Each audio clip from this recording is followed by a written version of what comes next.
할렐루야.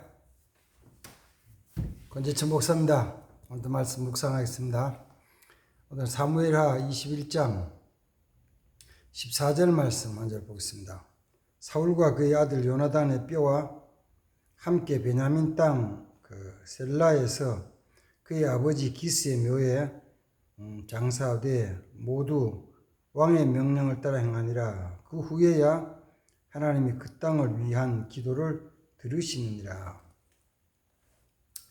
이 말씀 이제 뒷부분은 그 후에야 하나님이 그 땅을 위한 기도를 들으시느니라 이렇게 말씀을 합니다.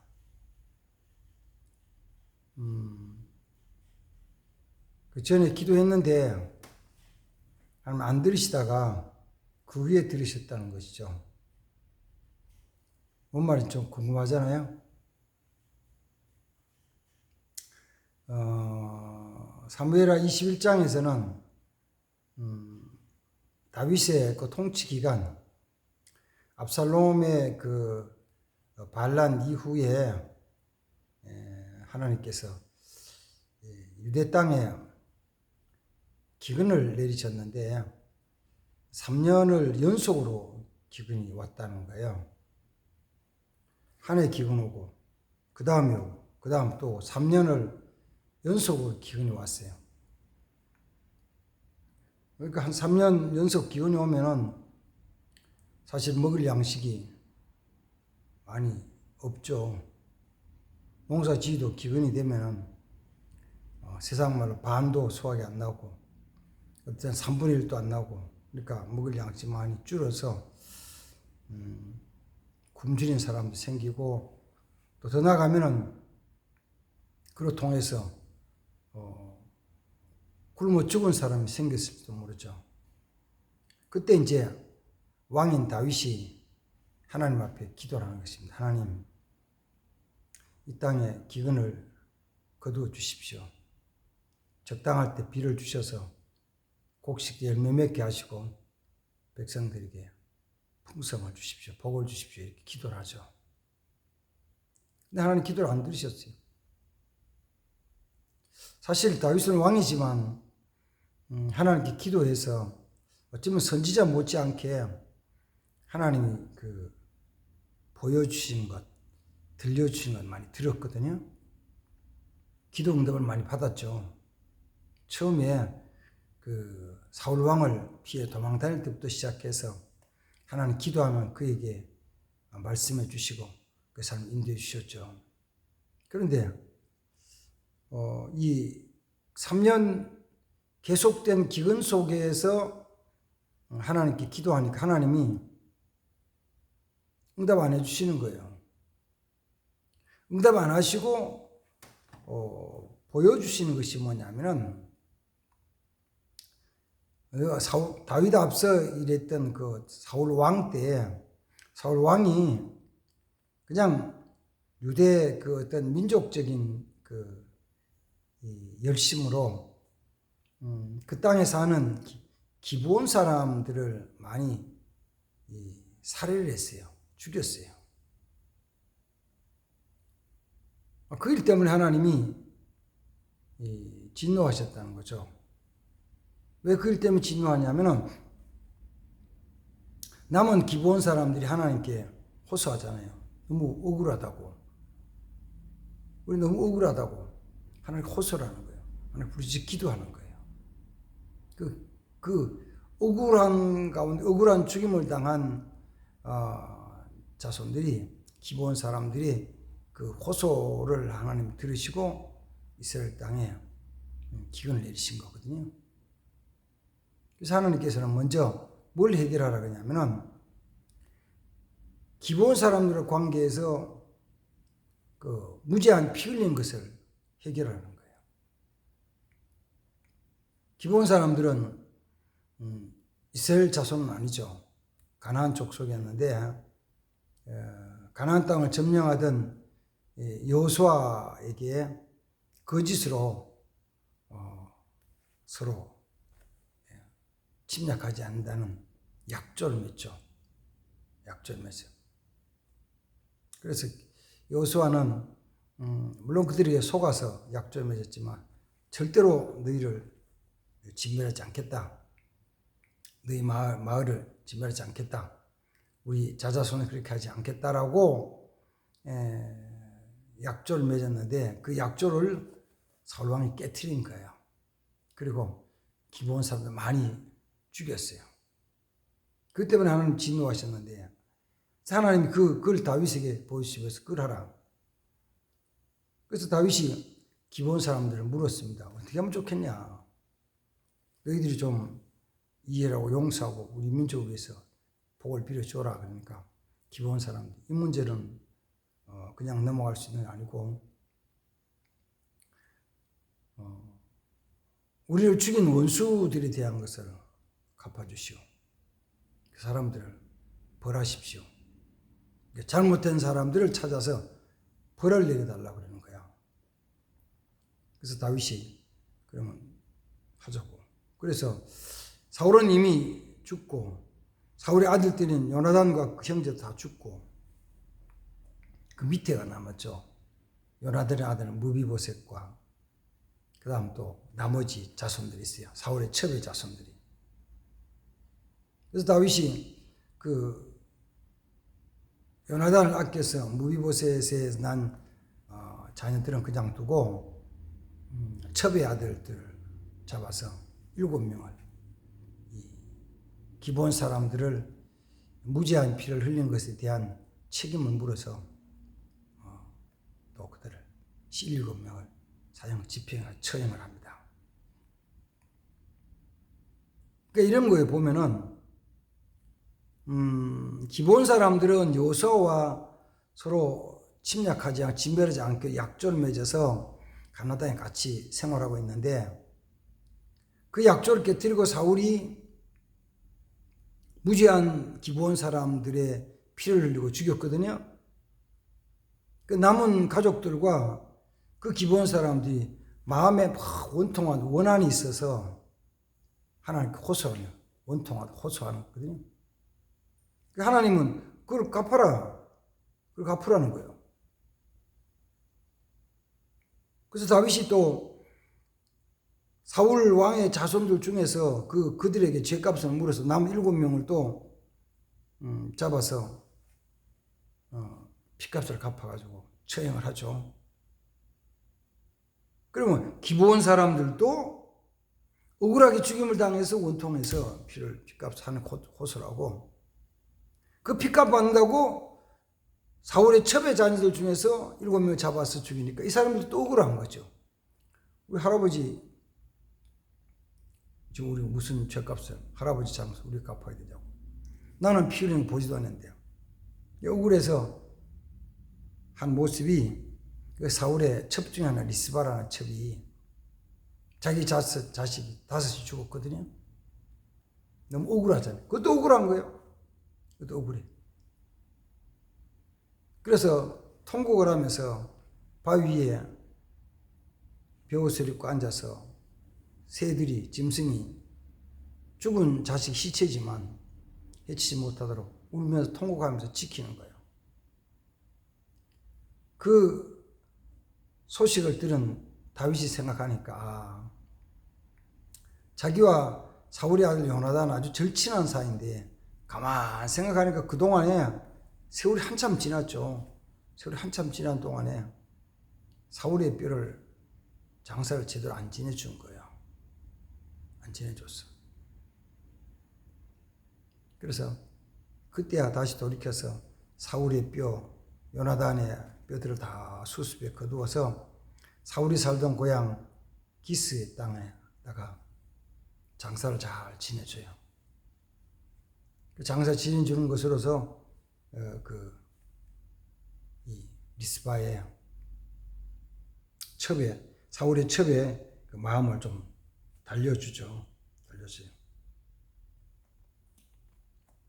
그러고 난 이후에 하나님께 기도했더니만은 그 후에 하나님이 다윗의 기도를 들으시고 3년 연속 기근을 내렸던 것을 거두어 주셨더라 말씀입니다. 저는 오늘 말씀을 보면서 묵상하면서 두 가지를 같이 말씀 가운데 생각하고자 합니다. 뭐냐면은 첫 번째는 죄에 대한 부분이에요. 죄는 어떻게 있냐면은 죄가 있으면은 관계가 깨집니다. 어쩌면 죄는 땅에 있는 환경과 물건과 사람과의 관계가 있을 수 있지만 그게 죄로 말미암아 하나님과의 관계 깨지고 사람과의 관계 깨져요. 그것을 회개하고 해결해야 됩니다. 회개해야 돼요. 아담과 하와가 선악과를 따먹고 범죄했잖아요. 선악과는 하나님이 에덴 동산에 만든 피조물 중에 하나죠. 다만 하나님이 말씀하시기를, 약속하시기를 이 동산의 모든 피조물, 전체 과일들, 나무들 다 먹을 수 있는데 이 선악을 알는 나무를 따먹지 말아라. 먹으면 내가 죽을 것이다 라고 하나님이 그렇게 정하신 것이죠. 그러나 어떤 면에서 보면은 에덴 동산의 과일 중에 하나예요. 근데 그걸 따먹었을 때, 죄를 범했을 때 아담과 하와와 하나님과의 관계가 깨진 거거든요. 깨졌어요. 그래서 하나님과의 관계가 깨지니까 사람 사이도 환경 사이도 관계 깨져가지고 거기서 에덴 동산을 잊지 못하고 쫓겨나는 일이 생겼죠. 그 관계 회복시키는 거. 기본 사람 관계 회복시키는 거. 그건 뭐냐면 다른 게 아니에요. 죄를 깨닫고 하나님 앞에 회개하는 거죠. 하나님, 잘못했습니다. 용서해 주십시오. 죄를 회개해서 해결해야 됩니다. 그런데 오늘 성경에 또 한 가지 나오는 게 이거잖아요. 그냥 죄를 다시 회개한 건 아니고 반드시 죄값을 지불하고 갚아야 된다는 거예요. 우리는 생각에 예수님이 나의 모든 죄를 위해 십자가에 대해서 죽으셨으니까 이제는 그럼 죄값에 대한 것은 다 끝났는데 예수님 다 갚으셨는데 그래서 죄값에 대한 건 그냥 끝났다고 생각하는 사람들이 많아요. 이제 끝났어. 그러나 그게 아니고 죄의 값은 지불해야 돼요. 하나님 앞에 회개하고 하나님 앞에 그 다음에는 사람과의 관계 속에서 보면있지만 하나님 앞에 속죄 제물을 드리는 거예요. 속죄 제물. 그래서 속죄 제물은 온 백성들이 죄를 범했을 때 황소를 제물로 드리죠. 제사장이 죄를 범했을 때 황소를 드리죠. 그 다음에 족장이 죄를 범했을 때 순양을 드리죠. 평민의 죄를 범했을 때 어린 양을 드리죠. 제물이 속죄 제물이 다 틀려요. 속죄 제물이라는 그런 거죠. 사실은 제물로 죄의 값을 다 지불은 못해요. 지불 못하죠. 예를 들면 생각해 보세요. 내가 사람을 폭행을 해가지고 이빨을 부러뜨렸다. 이빨을 2개 부러뜨렸다. 그걸 계산해가지고 한 500만 원, 1000만 원, 2000만 원 지불했다. 그럼 다 갚았나요? 충분하나요? 아니요, 충분하지 않아요. 그냥 그렇게 하는 것이죠. 죄값을 갚았다고. 그러고는 용서해 주세요. 내가 이거 갚아야 떳떳하다 하고 이렇게 하는 것이 아니고, 난 다 갚았기 때문에 깨끗하는 게 아니고, 용서해 주십시오. 늘 죄진 마음으로, 죄송한 마음으로 살아가는 거예요. 또 다른 걸 얘기해 볼게요. 내가 예수 믿고 나서 살면서 몇십 년을 11조를 떼먹었어요. 안 했어. 11조 안 했다고. 11조 안 한 거예요. 내 통장에 쌓여 있나요? 몇십 년 11조 안 했으면 그거 가지고 집 샀나요? 아니요, 그건 아니에요. 집 산 것도 아니고 돈 쌓아놓은 것도 아니고 돈은 이미 다 없어졌어요. 왜 없어졌냐? 내가 썼든지 아니면 하나님이 어떤 방법으로 가져가셨든지 11조는 없어요. 그걸 다 갚으려고 그러면요 수백만 원, 수천만 원, 어쩌면 수억을 갖다 갚아야 되거든요. 못 갚잖아요. 그럼 내가 그동안 못했습니다 라고 회개하고는 속죄 제물을 드리는 거예요. 주님, 그동안에 제가 이렇게 내 욕심대로 육체 욕망대로 사느라고 11조를 못했습니다. 이거 드리면서 용서해 주십시오라고 드리죠. 그게 뭐 10만 원이 됐든지 100만 원이 됐든지 1000만 원이 됐든지 갖다 드리면서 하나님께 드리면서 용서를 구하는 거예요. 용서를 구하는 거죠. 그럼 하나님이 용서해 주시고 앞으로는 제가 열심히 잘하겠습니다. 그게 하나님 보시기 아름다운 모습이요. 관계를 회복시키는 것이죠. 회복시키는 거예요. 그래서 하나님과의 관계는 죄를 회개하고 속죄제물 드림으로 관계 회복이 돼요. 그 다음에 두 번째는 이제 그죠. 기본 사람들과의 관계예요. 기본 사람들 관계에서도 다윗은 그들의 무지한 피해에 대한 걸 갚아주잖아요.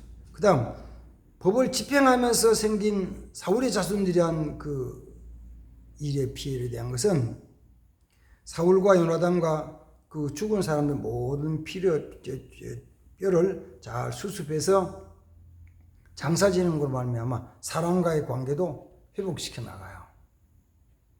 우리 때로는 신앙생활하면서 나는 뭐 하나님과만 뭐 잘하면 되는 거지 뭐 사람은 필요 없어.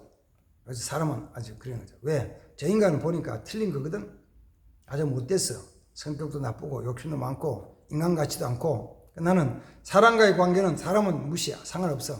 나는 아무 상관없고 오직 하나님만 잘생기면 되는 거야. 하나님 열심히 기도하고 하나님 예배드리면 되는 거야. 이렇게 생각하는데 우리는 그게 아니잖아요. 기본 사람들에 대한 것도 갚아줘야 되고 사울의 자손들은 갚아줘야 되는 거예요. 관계를 회복시켜야 되는 거예요. 왜 회복시키느냐? 한번 따라해보세요. 이런 거예요. 하나님과의 관계가 사람과의 관계다.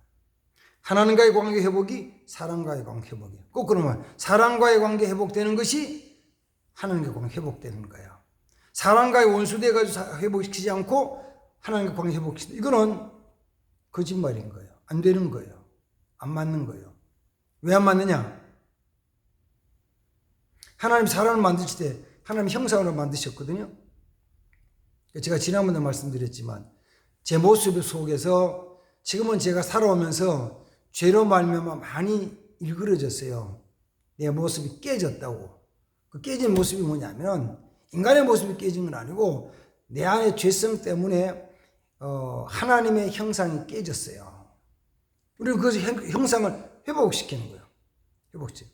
그 사도 바울이 고백하기로 내가 그리스도의 형상을 회복시키기까지 너희를 낳는 수고를 하면서 해산의 수고를 하면서 너희를 회복시킨다. 그리스도의 형상이 회복시키는 거야. 우리 많이 깨졌어요. 형상이 깨졌다고. 그러나 남아있어요. 남아있어. 그 사람의 모습이 하나님의 형상이에요. 하나님 보이지 않는 분이잖아요. 그러나 보이지 않는 분이기 때문에 형상이 보이지 않는 거예요. 하나님 형상은 있어요. 형상이 있는데 우리 눈에 안 보여. 때로는 그분이 너무 거룩하신 분이기 때문에 너무 빛같이 빛으로 밝은 분이기 때문에 안 보이는 거예요. 보이지 않지만 하나님 형상이 있거든요. 보이지 않는 하나님의 형상이 만물 속에서 특히 하나님 형상대로 만든 사람 형상이 나타나는 거예요. 그걸 보는 사람은요, 그걸 느끼는 사람은 사랑한다고. 사랑해요. 사회적으로 말하면은 흉악한 죄를 보면서 사회에서 이 사람은 도저히 용납할 수 없는 사람이야 라고 사형 언도를 내리잖아요. 사형수예요. 얼마 있을지 하면 죽는 거예요. 근데도 그를 끝까지 아끼고 사랑하는 사람이 딱 한 사람이 있어요. 누구요? 부모님이죠. 엄마죠. 엄마는 자기 자식이 죄를 보면서 처형을 당하고 사형을 당해도 마지막 날까지 아끼고 사랑하고 죽은 다음에도 그 시신을 안고 우는 거예요. 울어요. 그 속에는 엄마와 아들 사이는 죄라는 관계가 가로막히지 않죠. 우리도 볼 때 저 사람이 나를 미워하는 경우는 있죠. 상대방이 나를 미워해.